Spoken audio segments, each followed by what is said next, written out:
Thank you for coming. My name's Andy Goldman, and I'm the president of the Spokane Society of the Archaeological Institute of America. And the AIA is celebrating its 75th anniversary here in Spokane. We have been around since the 1880s, so nationally we've been around a long time, and Spokane is one of the earliest societies out here on the West Coast. So we're very pleased to be celebrating, and I'm going to talk a little bit more about that in a second. For those of you who are not familiar with us, let's see here. Together.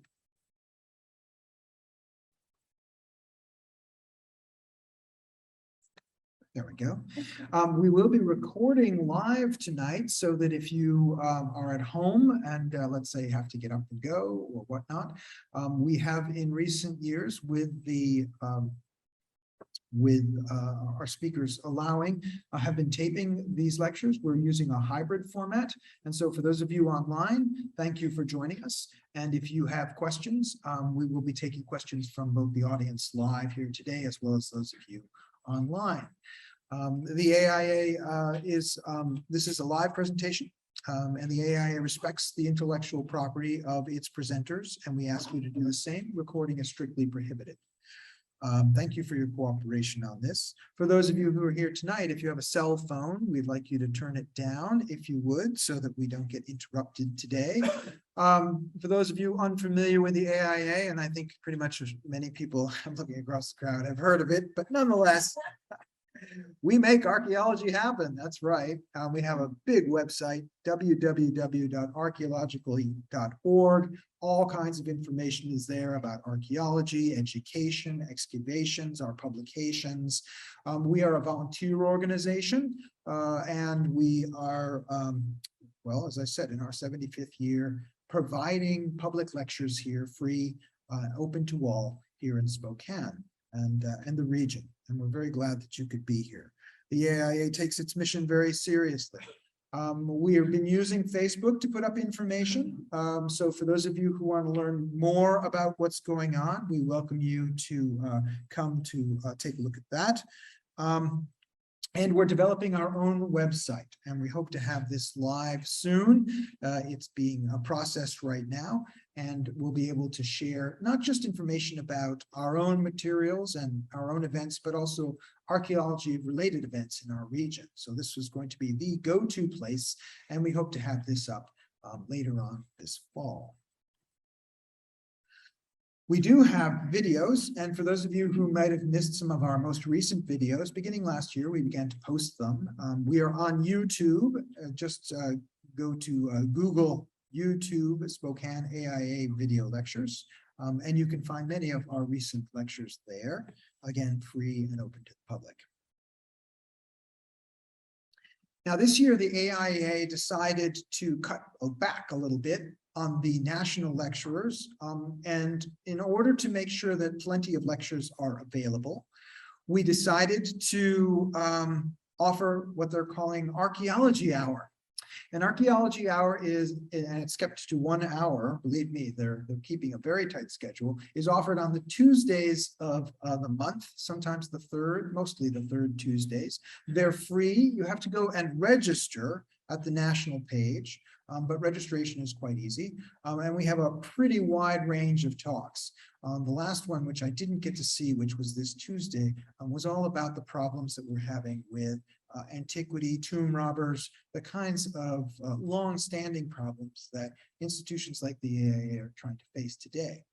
That said, for those of you who keep up with the field of archaeology, one of our brand names, certainly well known to some of you, Kara Cooney from UCLA, who is a well-known Egyptologist, will be speaking for that Archeology Hour, and her talk will be The Good Kings, Absolute Power in Ancient Egypt and the Modern World.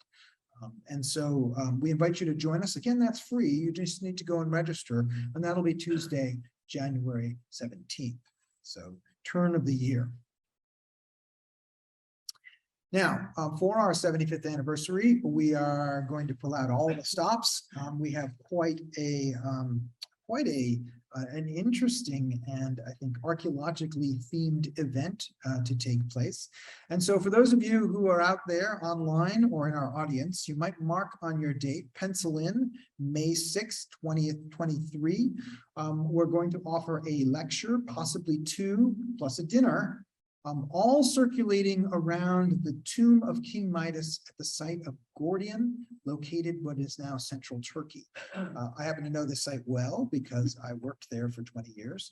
This wasn't my idea, but this was a wonderful one that is going to reenact the ancient funerary meal of the king buried in the tomb. Now we know that king is not Midas. It's very possibly Midas's father. The dates are about a generation earlier. Nonetheless, when they excavated the tomb, it's one of the very few complete royal tombs which has ever been excavated. We had this with, of course, the 100th anniversary of King Tut. But in 1957, so we're celebrating the 65th anniversary of the opening of this tomb, a tremendous amount of material came out of it.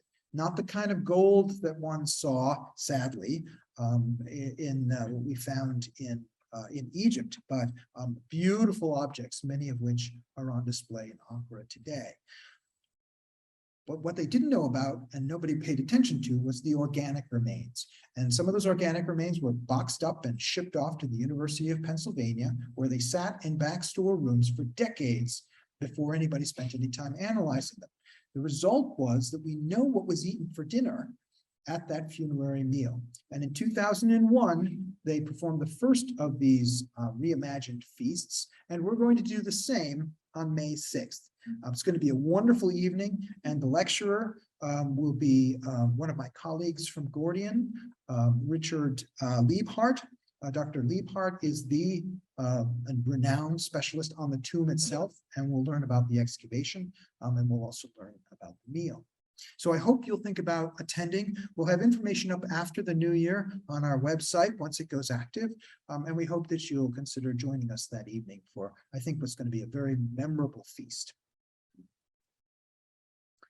For those of you online, if you have questions for our speaker, there's a little question box. Please enter those questions whenever you want, and we'll get to them in the order of their appearance with what time we have at the end of the lecture tonight.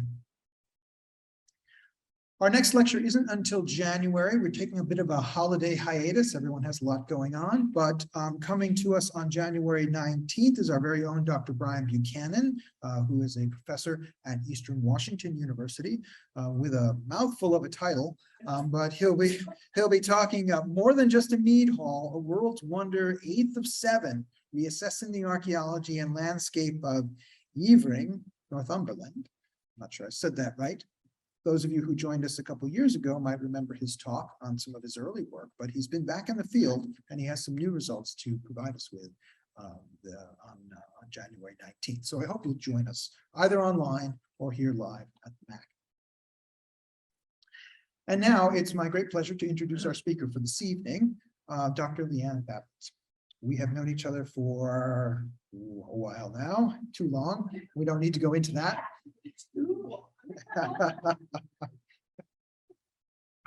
We went to graduate school together. She did her undergraduate degrees at the University of Saskatchewan, and she did her PhD at the University of North Carolina in Chapel Hill, Tar Heels, graduating in 2003. She is a very well-known and well-established expert in Roman law, Roman women, a wide range of topics. She now teaches, as she is now a professor, and teaches at the University of British Columbia in Vancouver. So we're very happy to have her finally, with the border open, coming down to give us one of her talks. I've been trying to get her down here for years, and I'm absolutely thrilled to be able to have her speak with us tonight. She has a book out on Roman court systems, as well as many articles detailing the Roman courts. And tonight, she's going to talk to us about a very interesting topic, that is, where were Roman courts held? What do we actually know about the physical existence of Roman courts as they're located in ancient cities like Rome, Pompeii, and elsewhere? So please, a warm welcome for Dr. Leanne Bablitz. Thank you, Andy, and thank you to the Spokane AIA for inviting me to speak here this evening. Thank you so much. Okay, for decades, and I'm going to betray my age here, I have been a big fan of the original 1-hour TV series Law and Order. The show has a very set, as many of you no doubt know, schedule and format. The first 1/2 of the hour is devoted to the efforts of the police to arrest a suspect who committed a crime, and the second half hour chronicles the efforts of the New York District Attorney's Office to convict the defendant. What interests me most about the second half of the Law and Order episodes is the courtroom environment where much of the action takes place. The space itself and the placement of the participants are fascinating. The judge is always seated separately, elevated in some way, with a witness box attached. The jury always sits to the judge's side and is always positioned in a separate box that is perpendicular to the court. The prosecution and defense have tables facing the judge. Of equal interest is how the advocates use this space to their advantage. I will give you one simple example of this that you see frequently on the show. If a witness is scared of the defendant or feels guilty about testifying, the prosecutor, which is what you see in the bottom picture there, the prosecutor who is standing before the witness will move to block the line of sight between the witness and the defendant. The shape of a courtroom space serves many functions.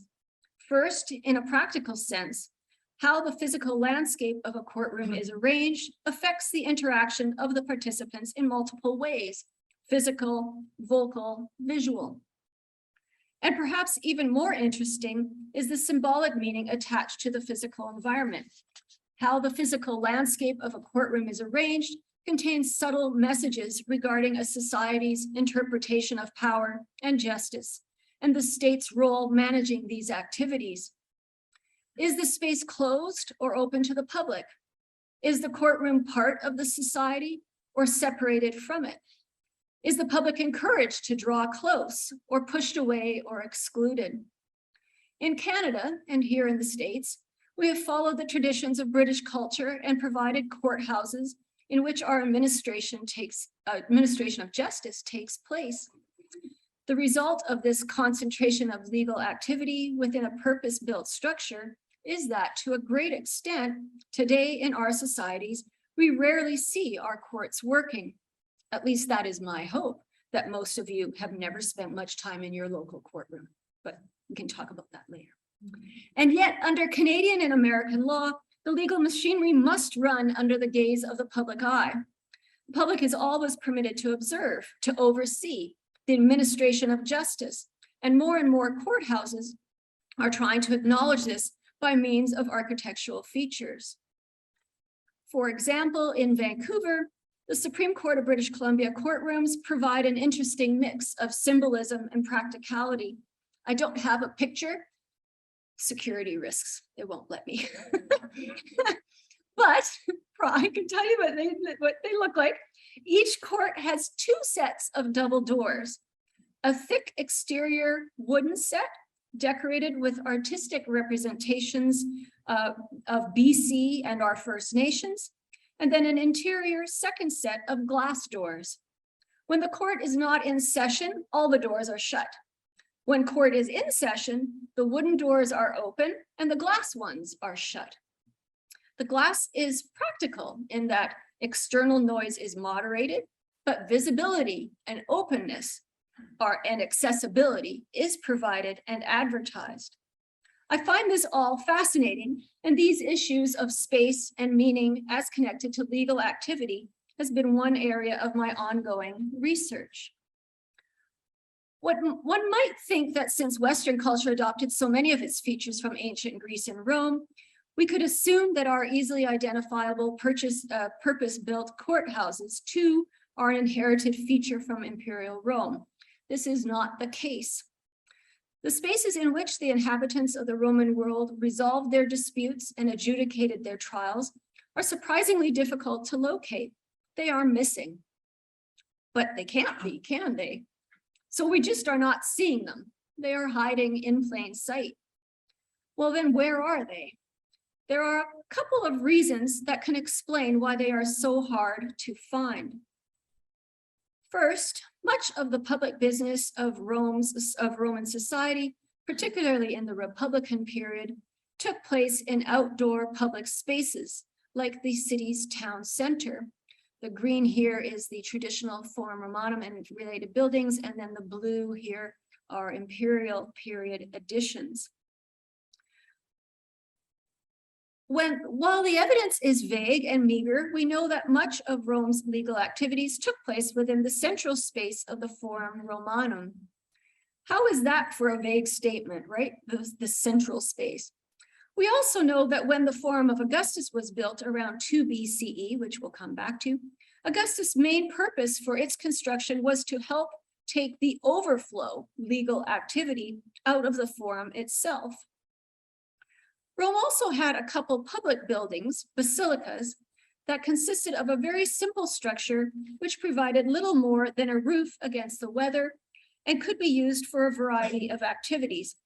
This was truly a multifunctional space. In fact, the Romans really didn't have office buildings. Even once the emperor existed, he didn't have an office. Roman officials typically either set themselves up somewhere within the Forum or used one of the multifunctional spaces, or they worked out of their home. See, nothing is new, right? It only took COVID for us to pick up another Roman habit, right? Work from home. The temporary nature of workplaces leads to a second reason. I would argue that a society that has a sizable enslaved population, like Rome, cares much less about things being handy, easy, or purpose-built. Imagine you are a magistrate in charge of dealing with disputes, either in Rome or another community in the empire. You're heading off to work one morning. You kiss your wife goodbye because you're a man, right? And you head out the door. Where do you go? Well, you probably go to the Forum. It's the center where everything's happening. And who do you have with you? Well, if you're a magistrate, you're upper class. So you probably have a bunch of your enslaved workers with you, and they are carrying everything you need for your work. And what would you need? Well, you need your chair. As a magistrate, you have a special chair. It's called a sella curulus. It's a folding chair, by the way, so that makes it even extra portable. And you might want a table for writing on, or maybe for your secretary to write on because you're too important to break things down. Jeez. And that could be foldable too. And what else do you need, right? You don't need that much. Maybe an umbrella for the sun, your water bottle, your lunchbox. Priorities, you're Italian, right? Your lunchbox. I tease, right? But sort of. If you have enslaved people to do the schlepping, do you really care that you have to set up your workspace each morning and take it down at the end of your office hours later in the day? Scholars don't talk much about this, but I think it's worth considering. It is far from our own modern experience of desks with time-saving equipment. That's what your phone, your computer is supposed to be. And filing cabinets, right? And our drive for efficiency and ease.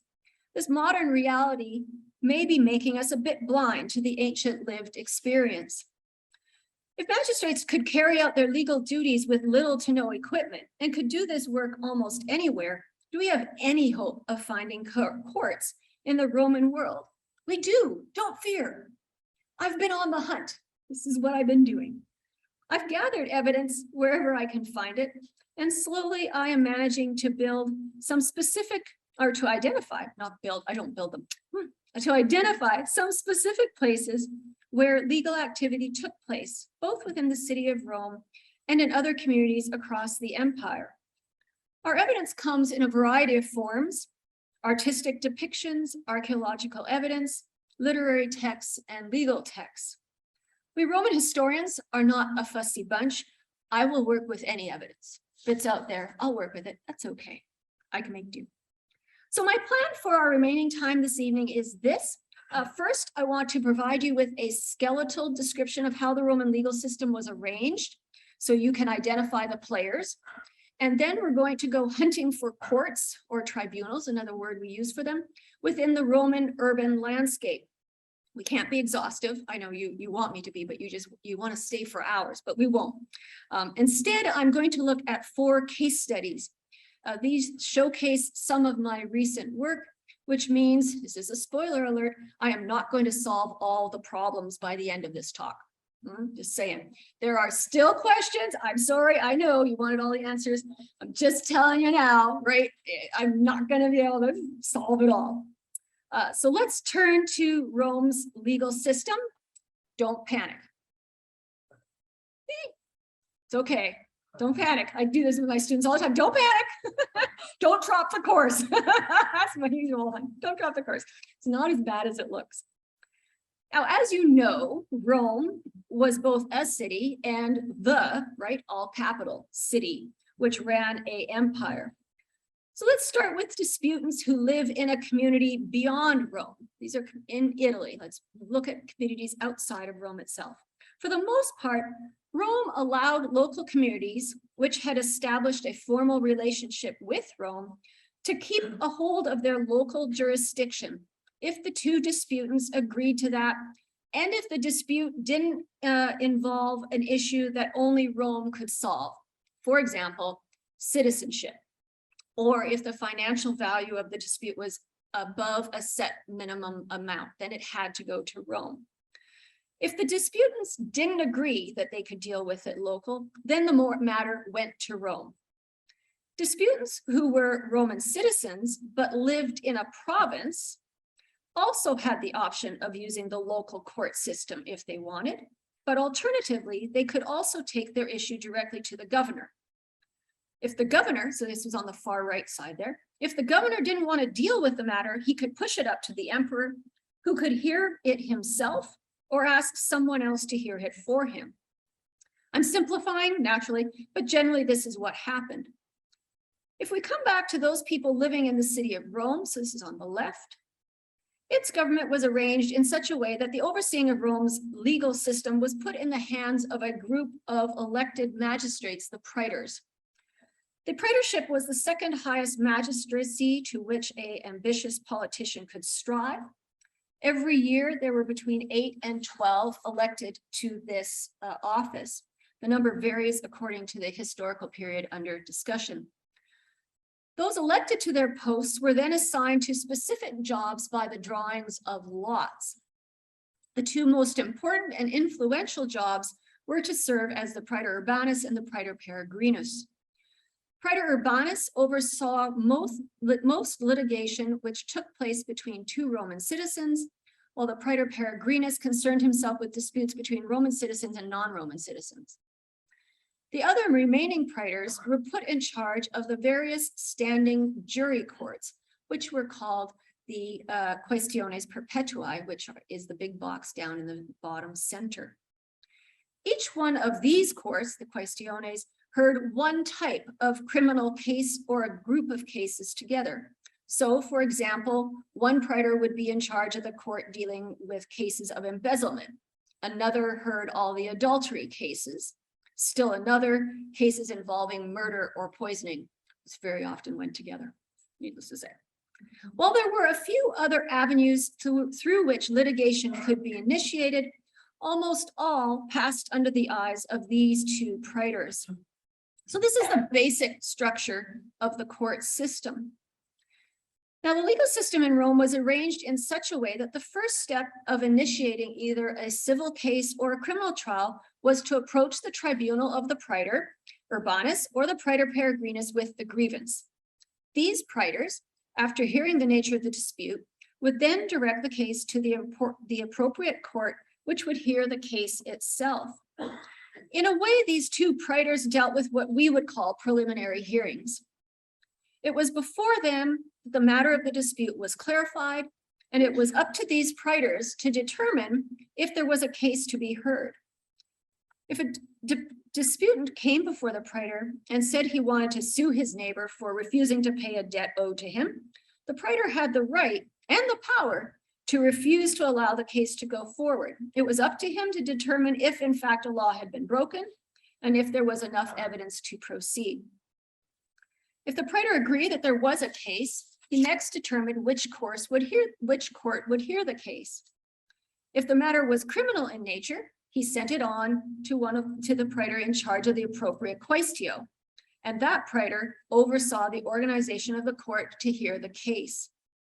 If the matter was civil in nature, the most common court to which the case would then be assigned was that of the single judge in the bottom left, the unus iudex. Probably 80 to 90% of all litigation was civil in nature, as in our modern day, and consisted of such things as disputes between individuals over unpaid loans and broken contracts. That's what makes the world go round, right? Money, honey.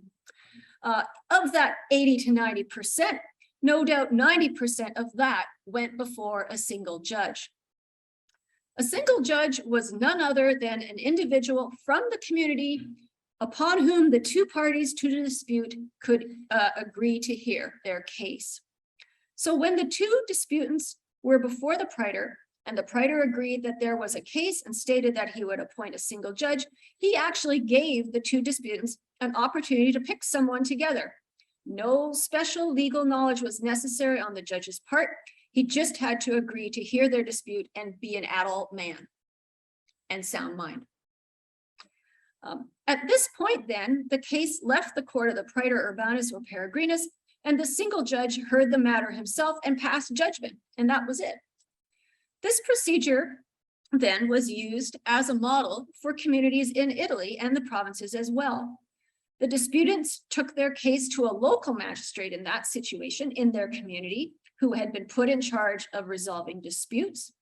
They decided if there was a case, and we see some sent to a single judge for the second final hearing. Governors were slightly different beasts, and I don't want to get into the weeds here, but generally they heard the whole case themselves rather than passing the matter to another individual within the province. And there we have it, a skeletal description of the basic legal system of Rome during the first 2 centuries CE. On the screen here, I've included a few other categories. I should leave it back there for this one there. A few other categories. During the imperial period, 2 new offices were created, which contained jurisdictional functions. These are the praefectus urbi. He is known to have heard cases himself. And also the emperor quickly developed a court of his own as well. These 2 offices typically did not pass the case off to others to provide judgment, though the emperor did delegate on occasion. But rather they tended to follow the case through from the registration of the dispute to the issuing of a judgment. And you also see here in the very bottom right-hand corner, the contumviral court. Now, if you are familiar with the writings of Pliny the Younger, a late 1st century senator and advocate, you will have heard of this court. This court also heard civil disputes, as did the single judge. However, the cases that went before this court were those involving the rich and famous and tended to focus on disputes over inheritance. So, for example, it was in this court that Pliny represented a woman, Attia Viriola, who was trying to have the will of her deceased 80-year-old father declared void because 10 days before he died, sorry, I shouldn't, he disinherited her and made his brand new wife, a sweet young thing, his heir. You know, nothing changes. So we'll be coming back to this court in one of our case studies. Okay, now we need our colors. So how big were each of these courts? We have basically 2 types of courts regarding the number of officials involved in the process. One type, an individual who is either overseeing the preliminary stage or adjudicating the second stage of the dispute, or both of a dispute or trial. So I've marked them in yellow. So these are mostly single persons. And then marked in blue, a larger, sometimes very large group of people who are judging the second stage of a dispute or trial. For the first type, individuals, we don't need a very large physical space to accommodate the hearing. Really, the space only needs to be big enough for the magistrate and the 2 disputants. But we should probably allow for some others to come along, right? Family, friends, an advocate for each maybe. For the second type, a group of people who are judging, a much bigger space is needed. The Quaestiones typically had somewhere between 25 and 45 judges for each trial. These are big. The contumbrial court typically met as 4 separate courts, which each had 45 judges for them. But we know that that court also heard cases as one joint session with 180 judges. So you could have a lot of people. So we need a much bigger space to accommodate just the judges in this kind of case, or this kind of court. In addition, we must assume, since both the Quaestiones and the contumbrial court heard more sensational cases involving poison, adultery, right? And the rich and famous, Kardashians, right? Important things, right?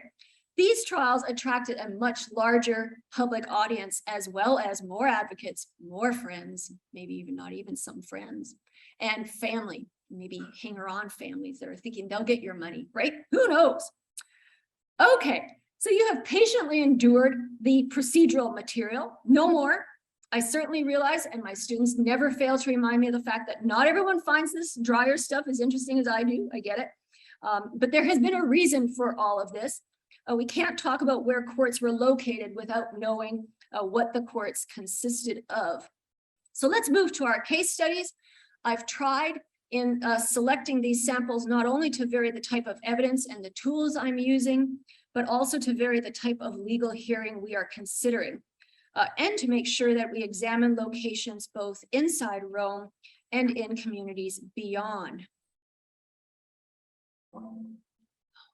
Yeah, see the blow guy. I found that. Doesn't sound just quite right. We talked about that before.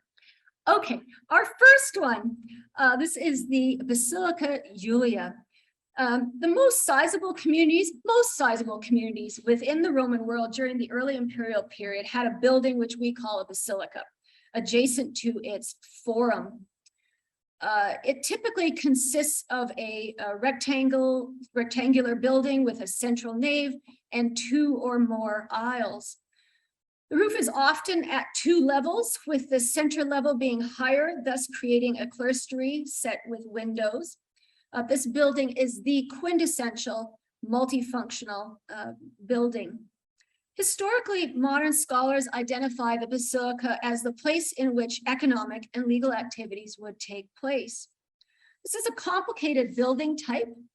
The biggest problems for us is that the building shape was adapted in the late 1st century CE by emperors to serve as an audience hall, and they typically added an apse at both ends. And then in the 4th century CE, Christians adapted it again for congregational worship, placing an altar in one of the apse. So it has been hard for scholars to shake off this later history when considering the earlier structures. The structure is the closest we can get in the ancient world, though, to a purpose-built building for legal activity. And several basilicae are found in the archaeological record, and they come in a variety of sizes. And we have very good evidence of legal activity taking place within these spaces. My interest, of course, is specific. How would legal activity be physically accommodated within this space? For this, we are going to go to the most famous basilica. Well, it's famous amongst people like me and Andy, right? It's all relative. But this is the Basilica Julia in Rome, and the most exceptional court, the contumbrial court. Our evidence for this space is equally exceptional for 2 reasons. We have the structure itself in the Roman Forum. The visible remains are from Diocletian's time, so that's late 3rd century, but we are certain from soundings that they've done and excavations they've done that its earlier form was very close, almost identical in size and layout. And we are certain, I say certain, can't often say that in our business, right? That the contumbrial court used this building for their trials. We know this because ancient texts tell us. And among these is our ever humble Pliny, who learned from his predecessor Cicero about humility. Pliny the Younger, 1st century advocate and politician, who describes for us in his letters multiple cases that he argued as an advocate in this building before this court. On occasion, he doesn't do this enough, on occasion, he gives us physical details. In my first book on the law courts of Rome, I took this information and proposed a configuration of the 4 courts, or several configurations. Actually, these were all trials, and when I was trying to think it through, some configurations of the 4 courts at work within the space that best fit with the evidence. And I ended up, so these were some of them, and this one on the top left, that was my favorite. And within the past year, I have teamed up with Dr. Chris Johansson. He's at UCLA, and he is the co-director of the UCLA Experiential Technology Center and Rome Lab. And we are currently working on a 3D visualization of these courts within this space. So I'm going to run, God willing, the video, which moves through the space quite quickly, and then we'll go back through with some still shots. So this is him taking my 4 top left and talking to me about how I wanted the court on the right. Those are the benches arranged in the space. And then he's put this into the building center itself in the Basilica Julia. Oh, there it's going. There it's going. Okay, yay.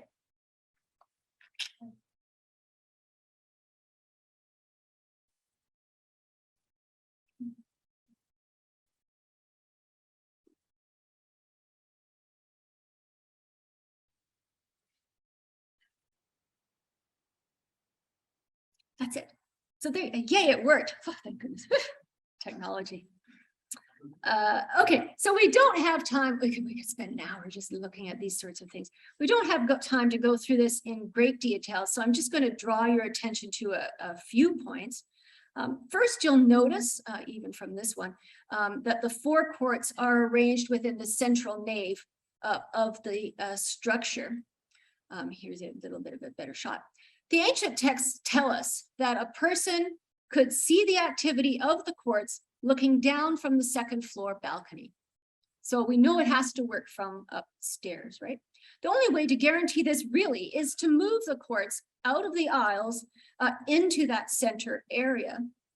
Equally striking is the fact that you can see all 4 courts meeting at once. Ancient texts specifically tell us this happened as well. Now, 4 courts in session at the same time in a marble-walled building raises all sorts of other issues regarding communication, right? And another 1st century advocate named Quintilian remarks in his writings that advocates delivering their arguments in different contumbral courts could not see the advocates in other courts, but they could hear them. And on occasion, the noise was intrusive.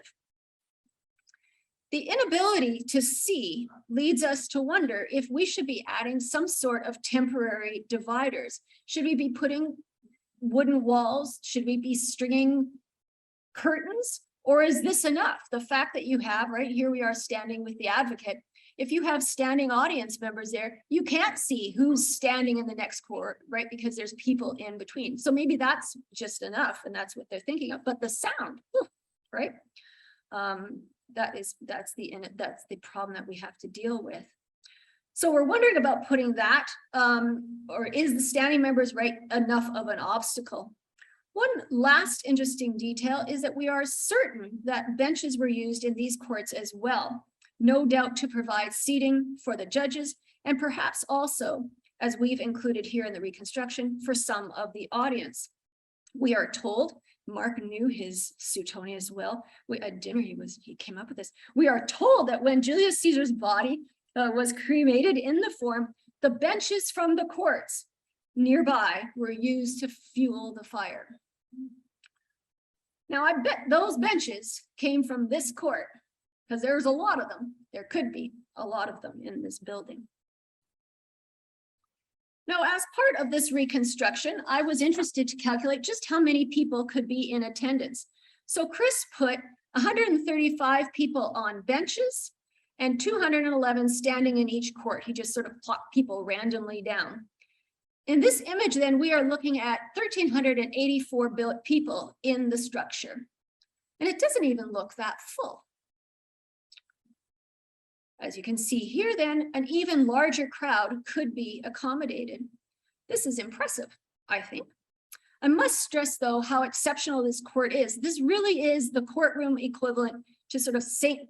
Peter's Basilicas of all Catholic churches, right? This is like the place. This is a unique court on which we have an exceptional amount of information that met in an almost unique building in Rome itself. So now I want to lower your expectations some with our next case study. Number 2. I don't want you to think that every basilica in the Roman world looks like the Basilica Julia, so I want to show you a few other basilicae from smaller communities within Italy. Further wrinkle, these buildings contain a physical adaptation that is connected to legal activity. Also, we're going to switch now to a location at which the first stage of a dispute would be heard, so the magistrate's court for the preliminary hearing. In this case, the local magistrates in charge of legal affairs. So here we have the Basilica of Cypinum, which was constructed sometime between 10 BCE and 6 CE, based on inscriptional evidence. The town was Samnite in origin, but Cypinum was conquered by the Romans in 293 BCE, became a municipium in 89 BCE, and a colonia in 2 CE. We have here a small basilica with a central nave and 2 small aisles. Certainly the central area could accommodate legal activity. We are interested in this structure off to the side of the basilica. It's raised almost 1 meter, so about 3 feet above the floor level of the basilica. The platform is approximately 7 meters wide between the 2 staircases of 3 steps that give access to it. The platform is approximately 3 meters deep. There is evidence of an earthquake in the 4th century CE in this region, which resulted in a batch of inscriptions commemorating some restoration work and upgrading of elements of the basilica. And it is from these that we learn the use of this platform. Originally mounted to the front of the platform, 2 inscriptions plainly: do not worry about the Latin, you don't care, but you want the big words, right? The tribunal. It refers to the structure both as a tribunal and a tribunal columnatum. This adjective no doubt refers to columns that stood along the front edge of the platform, providing support for the extended open frontage. So what is going on here? The archaeological evidence points to the raised area being an original part of this structure. The later inscriptions clearly acknowledge repairs and restoration rather than alteration. I wonder if this platform was included in order to contain the legal activity that was taking place within the structure. Earlier, when I spoke generally about the basilica structure, I mentioned that these buildings were used for a variety of business activities. I wonder if by the time of Augustus, when this small basilica and the one we're going to look at next were being built, if there was so much business going on in these structures that it was becoming difficult for those who were dealing with legal activity to manage in that central space with everything else going on. Too much foot traffic was becoming disruptive. I'm proposing then that the physical form of the structure was adapted before it was built to accommodate a permanent space for legal activity. This is not our only example, Cypinum, of a raised structure being located off one side of Basilica. At Herdonia here, we find another small basilica with a raised structure off its north nave. Herdonia is first mentioned in the ancient sources during the Punic Wars, way back when it was destroyed by Hannibal, there's claim to fame, in 210 BCE, and all its inhabitants were moved to another community. It became a municipium sometime in the Republican period, and its basilica is also Augustan in date. The structure that we are interested in here is not nearly as high as the tribunal at Cypinum. The surface is raised only slightly more than half a foot above the floor level of the basilica. The front edge was marked by 2 columns. I've included the red arrow here because it's all overgrown and so it can be hard to get your bearings. I've included the red arrow here to show you where I stood to take the photo on the right-hand side. The space within measures in the little side room almost 9 by 6 meters. This structure is somewhat puzzling in that when it was constructed, a cellar was included beneath it that was accessed by means of a trap door. This combination of elements is also found in the Basilicae of Pompeii and Cosa, which have been identified as tribunals with a aurarium or a treasury underneath, strong box under the floor, and you plop the magistrate down on top of it. If anyone wants to get at the money, they got to get by him, that sort of thing. The puzzling aspect is that almost immediately once the building was constructed at Herdonia, the cellar was filled in and a statue base was placed along the rear wall of the tribunal. This apparent change in purpose has led some scholars to argue for the transformation of the tribunal into a space for worshiping the emperor almost immediately upon construction. Other scholars wonder if the tribunal maybe continued to utilize the space and the emperor's statue just oversaw the activity. That would be appropriate. We can conjecture, I think, that at least at the time of construction, this raised area was intended to be used as a tribunal. Whether or for how long it fulfilled this purpose might be unknown. I find it interesting that these 2 small basilicae built in the Augustan period both have this small added on space. How I see these small bases being used is that the magistrate took his seat up on the raised area and the disputing parties came before him and stood before the tribunal on the floor level of the basilica. This would set legal activity somewhat into the wall of the structure, so to speak, and free up space in the central area of the buildings. It might also help pull some of the sound towards the magistrate who would be tucked in right within that walled portion. These 2 examples are not the oldest basilicae in Italy to have a raised area set apart. The Basilica of Pompeii, a very large and old structure, actually it dates from approximately 120 BCE, so it's the oldest of the ones we're going to look at tonight. It also has a raised tribunal at its far west end. That's the back. Those columns at the back are marking the front of the tribunal area. I find this structure very difficult to understand, mainly because I cannot figure out how this tribunal portion was used because of its size. It's the Goldilocks dilemma. It's too big and too small for various legal activities, depending which one you're trying to put in there. So we don't have time to go into this now, but I hear Andy was telling me that he's involved in this, so with a 3D model, so I'm going to try and help him solve this. Later, we'll see how that goes. But I can't pretend that the building doesn't exist. This is just one of those issues that I have yet to figure out how this part was used. And with that, I want to move on to our 3rd case study. I'm going to stay with the magistrates' court, so preliminary hearings, but we're going to return to Rome for this one, the Forum of Augustus. Forum of Augustus opened around 2 BCE, and we are told that Augustus, as I mentioned before, built this forum specifically to accommodate legal activity that was overcrowding the Forum Romanum itself. Couldn't hold anymore, got to have another space to put this in. The evidence we are working with for this, however, comes from ancient private archives, which were buried by the same eruption of Vesuvius that destroyed Pompeii in 79 CE. These archives contain records of the owner's financial and judicial transactions. And for this evening, we are specifically interested in the documents that record the owner's participation in court activities, both in their local communities and at Rome.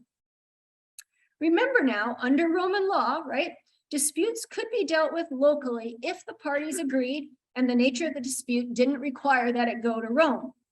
However, some of the documents in these archives are linked with disputes over whether a person was a Roman citizen or not, and others over disputed property worth a great deal of money. And so those cases had to be dealt with in Rome before the Praetor Urbanus.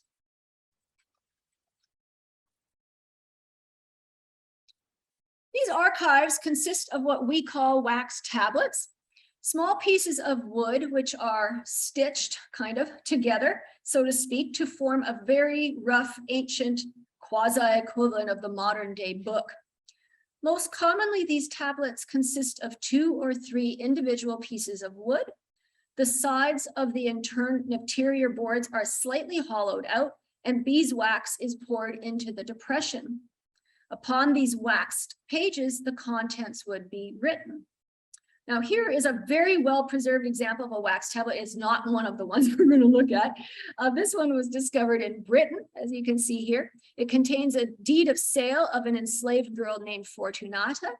It has been dated to sometime between 80 and 120 CE. It's difficult to get a sense of the size. I made it really big so you could see the letters. It's smaller than one would think. 11 by 14 centimeters, 4 by 6 inches. Teeny weeny, teeny weeny. And that's very standard. That's sort of the normal size you see. I'm thinking somebody looking like some sort of producer for a movie. He's making wax tablets. As I mentioned before, within these archives, there are several that mention the disputants were making a trip to Rome to have their dispute resolved. So here's one actually from our, jumped ahead, up on the top. One of the tablets from the archive of the Sulpicii family. This is from the Pompeii groupings. You can see here how much we rely on experts, right?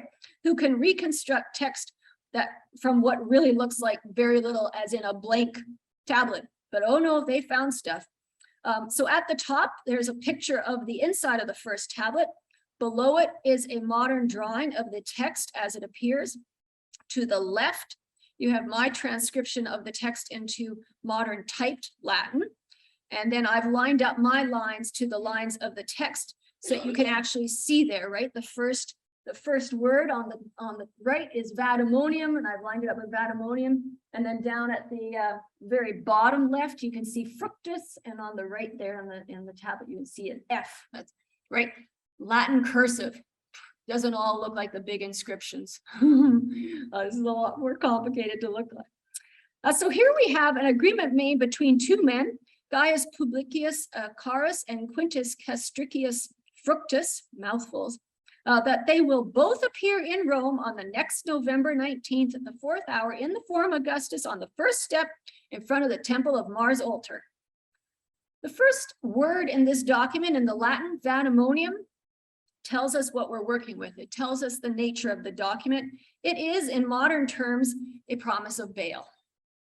But it's a promise of bail between 2 civil disputants, right? One of the parties promises to pay the other party a specific sum if he fails to show up. So the state's not getting the money, the other party's getting the money if you don't show up. At the agreed upon place, at the agreed upon time. Within these archives, we have a number of other vademonia, all of which set a meeting at some location within the Forum of Augustus. So we find a vademonium here made between Trufo Alexandrius and Gaius Sulpicius Cinnamus to appear in Rome on the 17th or the 20th of March at the 5th hour in the Forum of Augustus before the triumphal statue of Gnaeus Sentius Saturnus. And in another one, Crescens and Herenus Capito agree to meet at the 5th hour in the Forum of Augustus before the statue of Diana, the light bearer, at the 10th or bigger than 10th, we don't have the number, column. And then in a third, the 2 parties agree to meet on March 12th at Rome in the Forum of Augustus before the Temple of Mars altar. And then we have some other ones too. These are incredibly striking documents. I love them. Particularly so, in my opinion, because of the level of detailed information. on a specific day of the year at a specific time of the day, we can be fairly certain that these two individuals showed up at the agreed upon location within this bustling forum. Of course, these documents raise many questions. I want to focus tonight here on location. Why are all these people meeting each other in the Forum of Augustus? We must turn to another couple of documents from the archives for the answer. At the top, we have another Vatimonium, but this one is slightly different. So on December the 3rd at Rome in the Forum of Augustus before the tribunal of the praetor Urbanus at the 2nd hour. And below that, we have the Tabula Herculanensis number 89. This is not a Vatimonium. Let's read it first and then I'll explain. Copied and checked from the edict of Lucius Servinius Gallus Praetor, which was posted at Rome in the Forum of Augustus under the Porticus Julius on the, and then we're missing the number, column before his tribunal, in which was written that which is written below. I quote, Lucius Servinius Gallus Praetor says, Marcus Macro and Tiberius Firmus duovirs, and then we lose it. That's the end, what we got. This document is not a Vatimonium, but rather it is a private copy recording a section of the published rulings of the praetor. So the praetor said something, put it up, and then they came and made a copy. At another point in this document, which I didn't include here, we discovered that the issue under consideration in this document was that of a father trying to gain Roman citizenship for his infant daughter. This document then is a copy, which was likely made for the father of the ruling that was issued by the praetor. The fact that the issue under consideration was about citizenship is additionally important because it was the praetor Urbanus who heard these cases. Therefore, we can be certain, even though the document only refers to Gallus as praetor, that he was in fact the praetor Urbanus. So let's get back to our hunt with this forum. These two last documents talk about the praetor's tribunal, and one says that a decision from his court was posted in a very specific place, right? Under the Porticus Julia before his tribunal. So exciting, so exciting. Well, slight snag, we're not sure where the Porticus Julius was, the Porticus Julia, but I think we can solve this. Augustus Forum consisted of a large open space with a temple. Augustus had a temple because this was the temple that he built to Mars altar for avenging the assassins who killed his father, Julius Caesar. And that temple dominates the public space of the forum. The two long sides of the forum were protected from the weather with covered porticos. Attached to these porticos on the ends near the temple were two exedri or hemicycles. They're covered semicircular areas.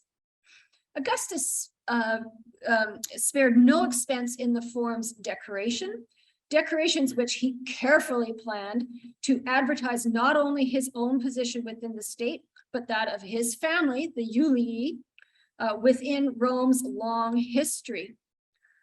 Accordingly, perhaps the most important artistic element within the forum, in addition to the temple itself, was a series of statues of Rome's great men. Among these, we find the two founders of Rome, Aeneas and Romulus, prominently displayed in the place of honor within each exedri. The message here was that Augustus was to be viewed as the newest, the third founder of this empire. And then accompanying these two figures were representations of Rome's greatest military generals, all of them, and the great legislators, which lined the lengths of the porticos and the circumference of the exedri.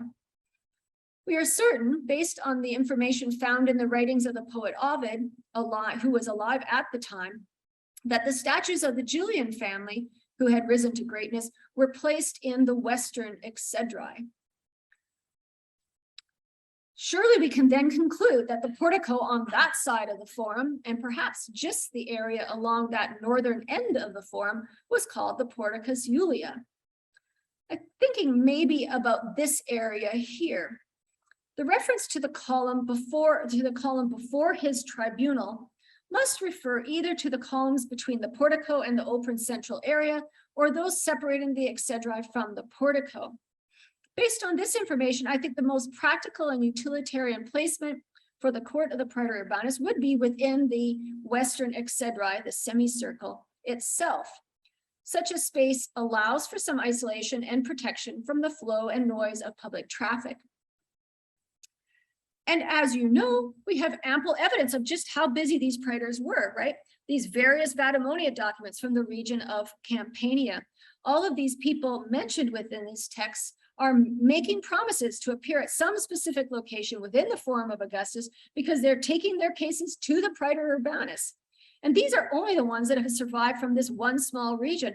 How many other litigants were coming from across Italy, from across the empire? But that's another talk. So let's keep on track. What did this praetor's tribunal look like? If we are happy to put it in the exedra, you'll notice that there are no architectural features to help us. In the bottom right of a previous slide, I had shamelessly lifted a photo from the website of the Sovrintendenza Capitolina on the Imperial Fora, and here it is again. They include this reconstruction on their website without providing a source. I don't even know who made it. It's just there. It's beautiful. What is most striking is that they have put a court in this Western exedra. The caption on the website says, the exedra with a trial scene. Now, I have all sorts of issues with this reconstruction. One being that the space is way too large, right? They just expanded it to this huge size. But I'm going to try and not go down this rabbit hole. Really, I'm not. That's why I have a written text. I want to focus only on the platform of the magistrate, which is who's there. Now here, I do need my pointer after all of this. I tried so hard to be prepared. There he is. That's him in the middle. And there's a speaker, right? Somebody's standing before him in the pose of talking. Geez. Okay. We do have some depictions of legal tribunals. Now, we run into trouble trying to identify which court is being depicted in the vast majority of these, but they are still helpful to give us a sense of what a tribunal consisted.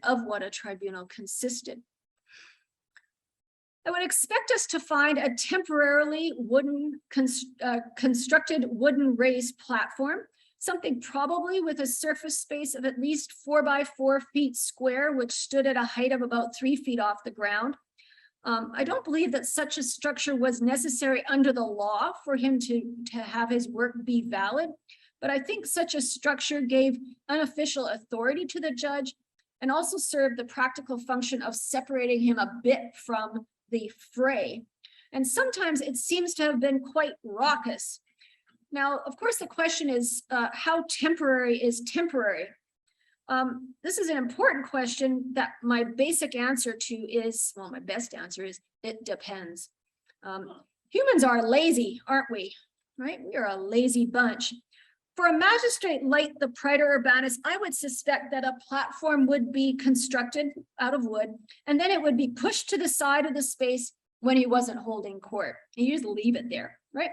It could be that the same structure was used by him for months or even years for his entire time in office. His 1 year, maybe he left it for his subsequent replacement to use the next year. But what happens when we turn to the single judge?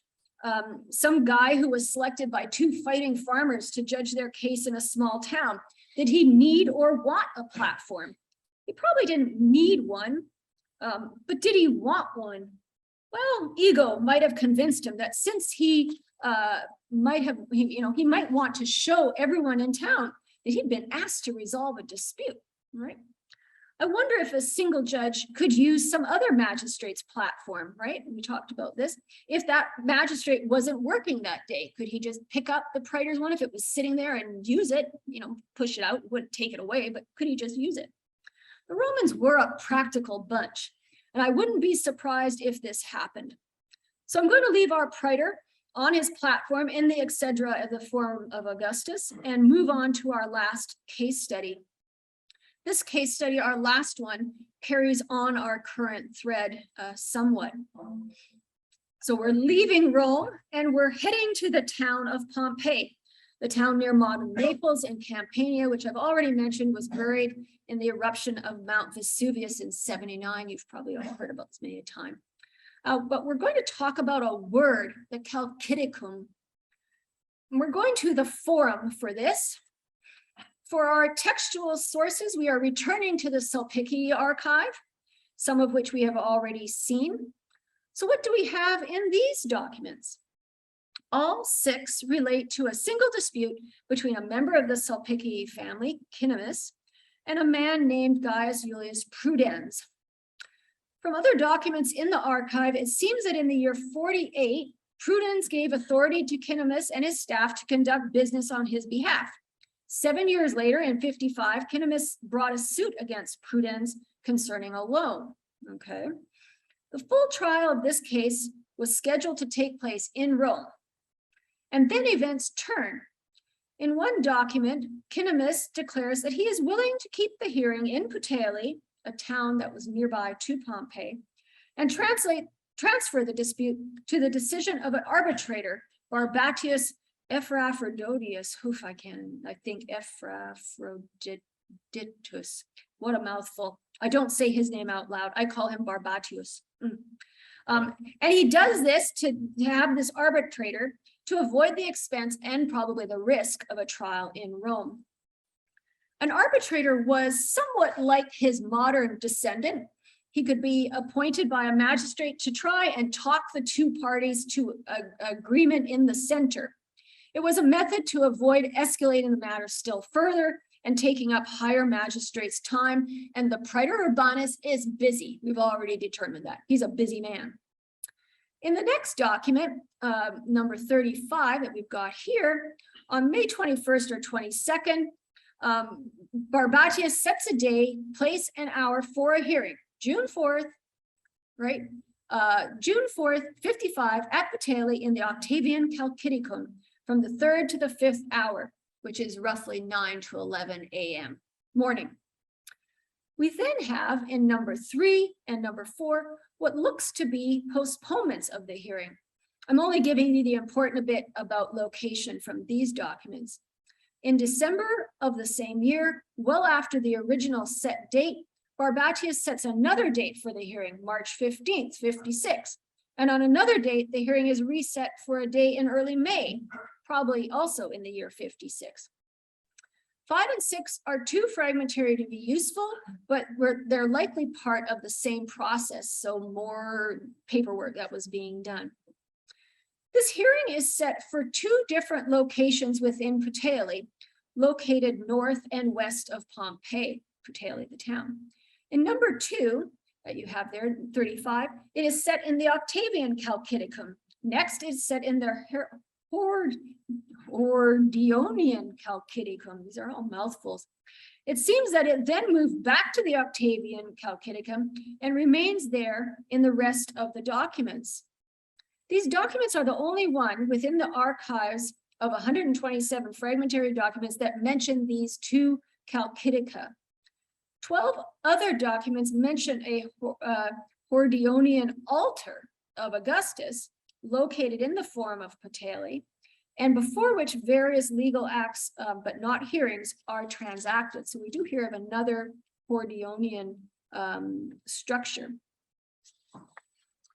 We have 2 locations therefore identified for this arbitration hearing, right? The Octavian and the Hordionian Chalkidica. Unfortunately, problems immediately emerge. First, we have no archaeological record of these 2 Chalkidia within the town of Puteoli. Second, this is even worse, we're not even sure what a Chalkidicum was. Yep, literary references are very few. We have Vitruvius, thank goodness, the Roman architect. He gives us a little bit of help. He tells us that when constructing a basilica, one can add Chalkidica to the end. I think he says Chalkidicum, doesn't he? Yeah, one can add a Chalkidicum to the ends if the length of the site is greater than what is needed for the proper dimensional balance of the basilica. Now, in the last 20 years, several scholars have taken up this problem of identifying the Chalkidicum. One of the most important pieces of evidence for determining the form of a Chalcidium is found in Pompeii. See, coming back to Pompeii again. And this is the building of Eumachia. Now here we have Eumachia's building. It is located on the east side of the Forum of Pompeii. Eumachia was likely one of the most prominent citizens in Pompeii. She inherited a fortune from her father, who had a brick factory. She married into one of Pompeii's oldest families, as you do when you inherit a whole bunch of money. During her life, she held an important public office as a priestess and became a patron of the town's corporation of dyers and clothing cleaners. Befitting her position, in 2 CE, Eumachia gifted a building to the town located on the east side of the Forum itself. Naturally, she included a great big inscription to announce her donation. You don't do it for free. And here we have it. I've included a photo of the word we're really interested in, but I gave you the text up above that. Eumachia, daughter of Lucius, public priestess, in her own name and that of her son, Marcus Numistrius Fronto, built at her own expense, thank you very much, a Chalcidicum, a crypt and portico in honor of Augustan concord and piety, and dedicated them. This building was intended to be multifunctional in use. The puzzle for us is, what part is the Chalcidicum, please? Please? Anybody? All right. The crypt, we're okay. We know what that is. That refers to the covered internal areas of the building, which are marked by number 12 on this map. We're fine. The portico, we're okay here too. That's clearly in front of the building on the east edge of the Forum. It's marked number 1 on here. All right. But what exactly is the Chalcidicum? Scholars aren't sure. So a few of us are arguing, no, working together to resolve this mystery. Let's go back to the statement of Vitruvius. It seems clear enough, right? If the space for the basilica is too long for a basilica of the proper proportions, he recommends adding a Chalcidicum on the ends. Okay, right? One scholar describes Vitruvius's statement as, and I quote, a famous non-definition. But is this fair? I mean, yes, he doesn't say what it specifically consists of, but he does say where it is. It's on the ends of a basilica, right? And he gives an example of such a basilica, but it's one we don't have and we don't know where it is. This is the name of our lives. Oh, Andy. So if we take Vitruvius at his word, and I know this can be problematic too, but we live dangerously, we can draw the following conclusions. Chalcidica can be found in connection with Basilicae on occasion, right? At least that much. When we find some sort of architectural alteration to the basilica structure to extend the ends, these spaces may have been referred to as a Chalcidicum. Great. What seems to be a perfect example of such an altered basilica can be found in Pompeii.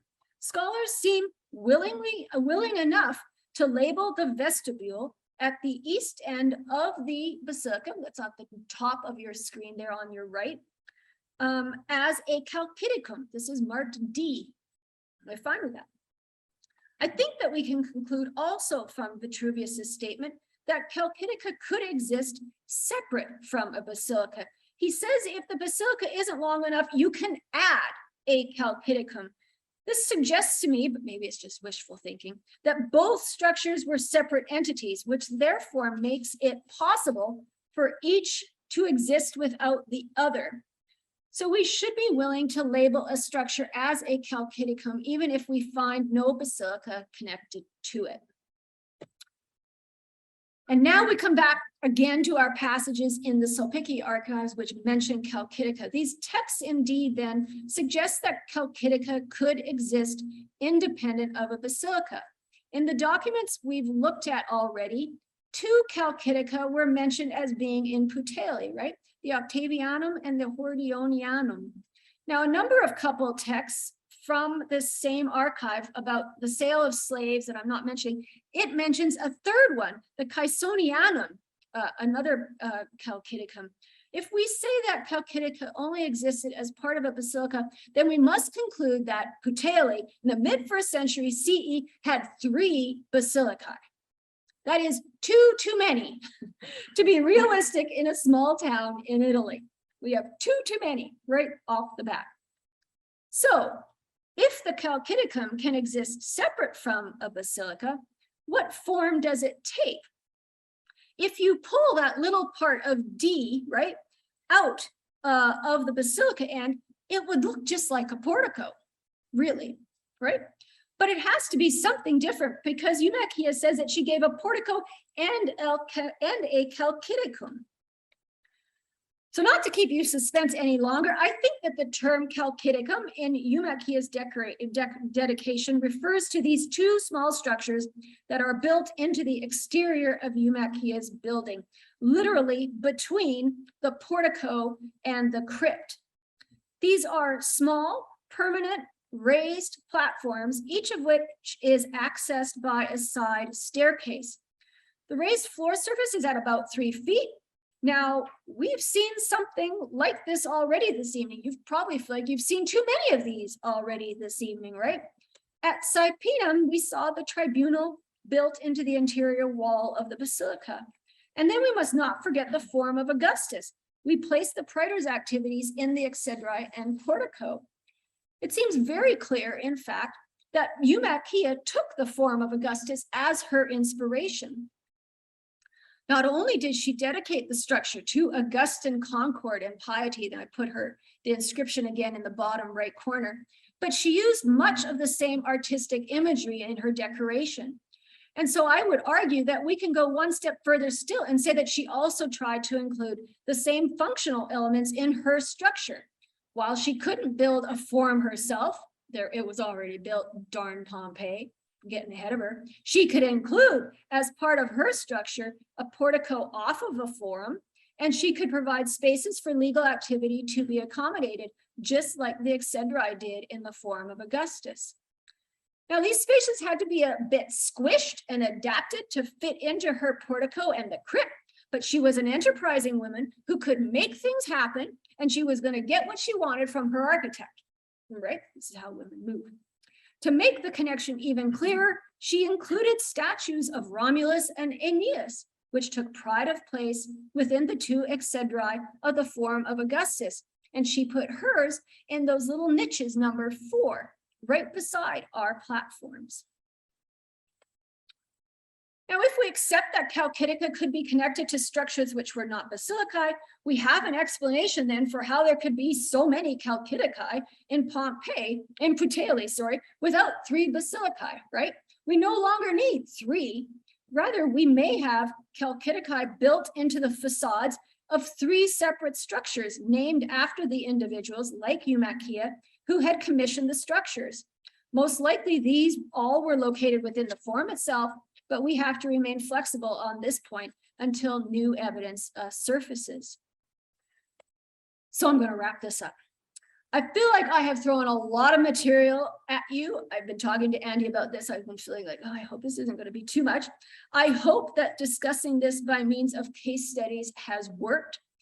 This method has enabled me to introduce you a bit sneakily to a variety of source types. You've had a bit of archaeology, a few artistic scenes, some legal wax tablets, a few inscriptions, and a smattering of legal texts. I've used the traditional tools of the Roman legal historian, which is everything, and some 3D digital tools that I need experts to help me with. And I've also mixed up locations. We've looked at sites in Rome, the center of Rome's empire, and we've looked at a few communities beyond Rome, but still within Italy, that give us a sense of what the experience of going to court might look like for all those inhabitants. The legal documents from the archives found near Pompeii and the various platforms we have considered suggest that we really are seeing only the tip of the iceberg of the amount of legal activity that was taking place across the entire empire on a daily basis. People get into disputes all the time, as we well know. Mark was telling me a story about a woman over the barbecue meat looking uncooked in North Carolina. What on earth is just right? We do this. We are always involved in stuff. And these disputes need to be resolved by some way, somewhere, right? Help. Ugh. I've proposed that we have multiple Chalcidica in both Pompeii and Puteoli. How many more were there in communities like Cypenum and Herdonia across Italy, across the empire? This is becoming a problem for me, actually.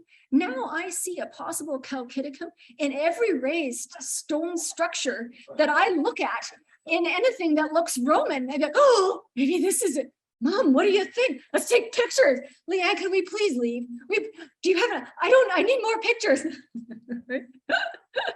Everywhere.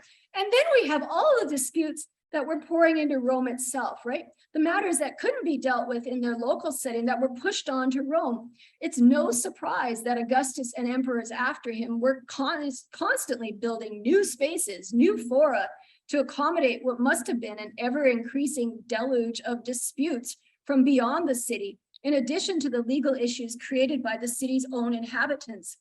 Certainly hearings, both preliminary in nature and the trials themselves, were being held in more spaces than just the Basilica.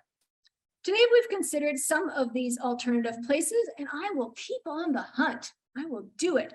No doubt more can be found. Thank you very much. I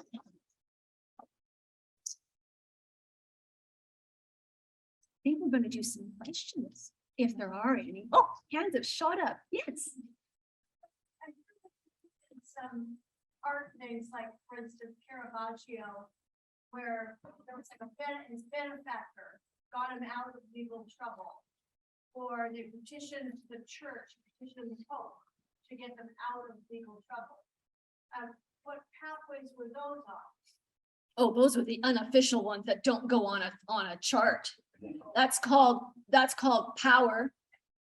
The ability to control your world and influence.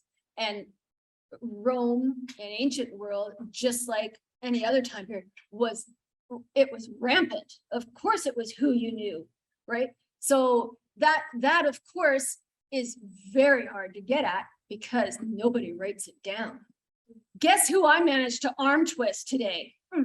You know, Cicero does a bit of it in his letters. The man is so wordy, but I like his letters a lot more than his speeches because he didn't know he was going to be publishing, right? That those were going to be published. So that I think is a good solid source. And we get a bit of that. I talked to your friend who talked to his friend and but it's usually about getting art for his house or books. So it's not usually about getting me out of trouble, but certainly that, yeah. And we even have occasion, actually, there's a famous case where Augustus' friend was on trial for possibly killing a whole bunch of people. He poisoned them at his dinner. And Augustus wants to go to court to support him. And then he goes to the Senate and says, do you think I could show up? Or do you think that will influence things by me just being in the room? And he doesn't go. Because he was even asking, he wasn't even trying, he just wanted to support his friend. So he was caught between the two sides of, you got to have your friends back in a public setting in the Roman world, right? So that tells you right there that there's a lot of positioning, and him being Augustus, and he can't do that. So he felt like he was, so yeah, this is very hard to get to. And this was part of what I wanted to talk about in my first book. We do have some of the rich poor thing going on. We've got a couple cases of poor people saying, what's the use? What's the use? I'm going to get my clock cleaned and I'm going to get nowhere with this because I'm going up against this muckety muck. We have a military one, Juvenal, actually speech of fragmentary, of course, his 16th satire. Good luck. You're going up against a soldier and you're going into a military court. Good luck to you. It's sarcasm, right? Because he's saying you got no luck. So that for sure, but our evidence is very weak for it. Yeah, but I think it was rife. Other questions? Yes, Mark. Yeah, I'm fascinated. I've used you like twice. Sorry, put you on the spot. We'll talk more about court sounds. But I'm fascinated about the use of space and Mhm. places and how, I move on a typical, I mean, even a typical day or even a typical week or month. How's the space sort of managed? You really managed it, like bringing places, things like that. I mean, those are the things I look at and it's amazing. I really don't know much about the process, but just organizing and just having the cases heard and who brings them and who has the ability to access the space or I can imagine just logistical questions. You have to kind of figure it out. Yep. I tell all my first year students to start journals of all the boring day-to-day stuff you do in your life. Because 2,000 years from now, they're going to need it desperately. Because we don't know the boring stuff like that. We only know the exceptional. So this was an aspect that I felt like I was giving you all sorts of stuff about location. But there's also, so all these guys are, people are coming to Rome for these trials to the praetor's court. Do they have something booked? Yeah. I don't think they did, because nobody can check the BlackBerry of the court from Puteoli for when they need to turn up. And I think that's actually one of the reasons, I didn't go into this, but I think this is one of the reasons why the Vadamonia do not say, show up at the praetor's tribunal. Because what if the praetor's not holding court that day? Then it gives the other party I was there, but he wasn't here. And so I didn't know where you were. So I left, right? But if you say, you're going to meet in the front corner at the right, like at this column, that column is there whether the court is happening or not. So you meet your party, then you go to the praetor's tribunal. I think the only way, I talk about this in my book, I think the only way for this to have worked is they must have then gone to a line. A line. You submitted your stuff that now you're both there. And then I think this is why our guy went to the arbitrator in Puteoli, then you sat and you waited your turn. And you are now in the most expensive city in the empire. Do you have somebody to stay with? Is there an Airbnb that's cheap? You've got, and so then this too is where status comes back in. You need to have time. You need to have money. And that clears out half of your court problems, right? Your poor farmer in Puteoli who's getting his boundary stone moved by his next door neighbor who owns half of Puteoli. Should I fight this? Good luck. Really? Do I have the time or the money to go to Rome? I do not. You also have slaves that sit, wait, observe, whilst you're doing something. And you could do that. You could send, and we do have a little bit for this, of sending an agent. If you're upper class enough, you send your agent to Rome who's representing you. And then there's a bit of that. But these guys, right, this is, and the Sulpici are not poor, but they're not top either. So they're kind of middle. They run a money loaning business. They're brokers. And they're going themselves, it looks like. So I think you got in line, and then you hope that the praetor wasn't on holidays for 2 weeks.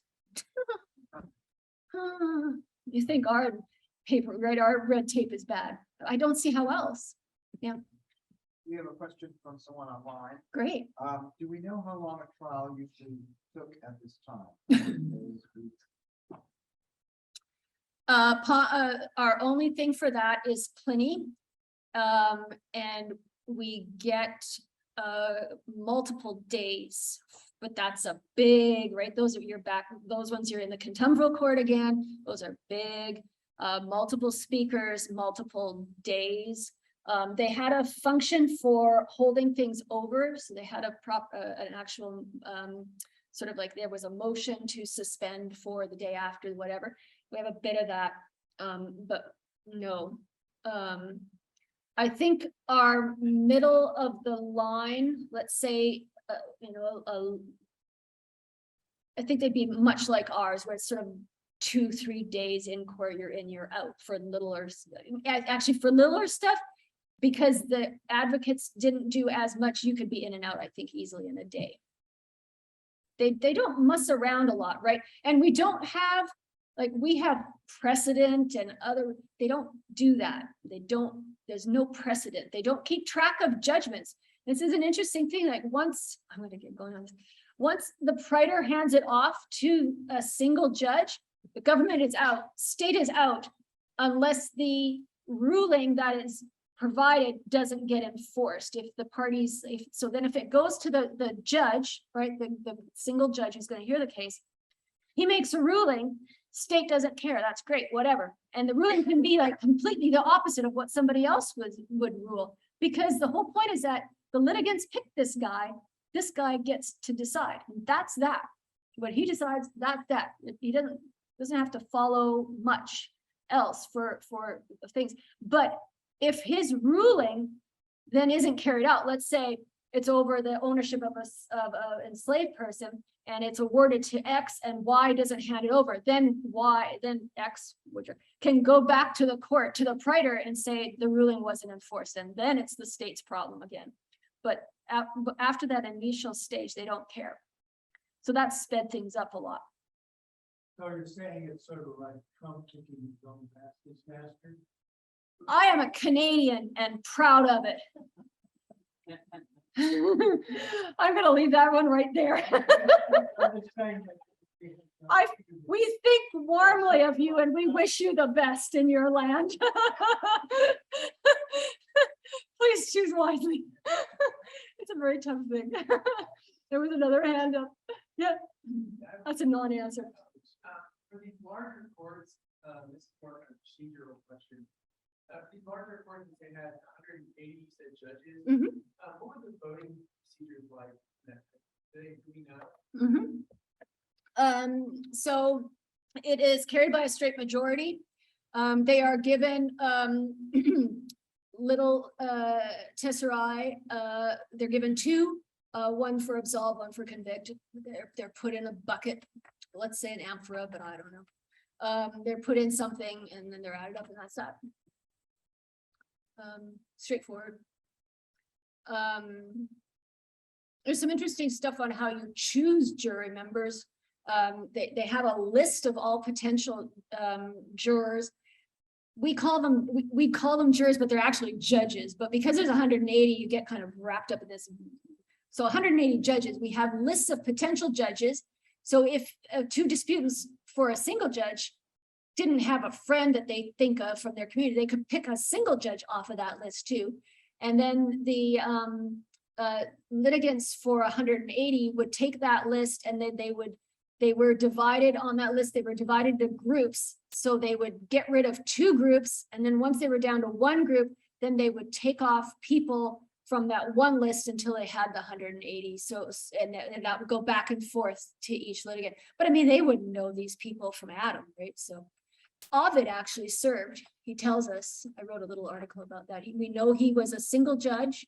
He mentions it in his poetry. He was a single judge once. He was a contemporary court judge. He served all three types. When we've got that on, yeah, which is really cool. Yeah, security is hello in the back. Is that our warning that we've got 10 minutes? He's looking at the watch.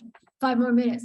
We are talking about ancient law. You're security officer. You're gonna want to stay and listen to the rest of this. Okay. Any more last questions? Oh, question from the back row. There's no off topic. Go for it. Just knowing the Roman people, there must have been graffiti or something. I mean, they wouldn't have a chance to express how they felt. Do you know what graffiti is usually about? Usually not, it's usually showing how they felt about them. Yeah, sex. Sex. Gladiator games. We don't have. I'm teasing you. We have. Yeah.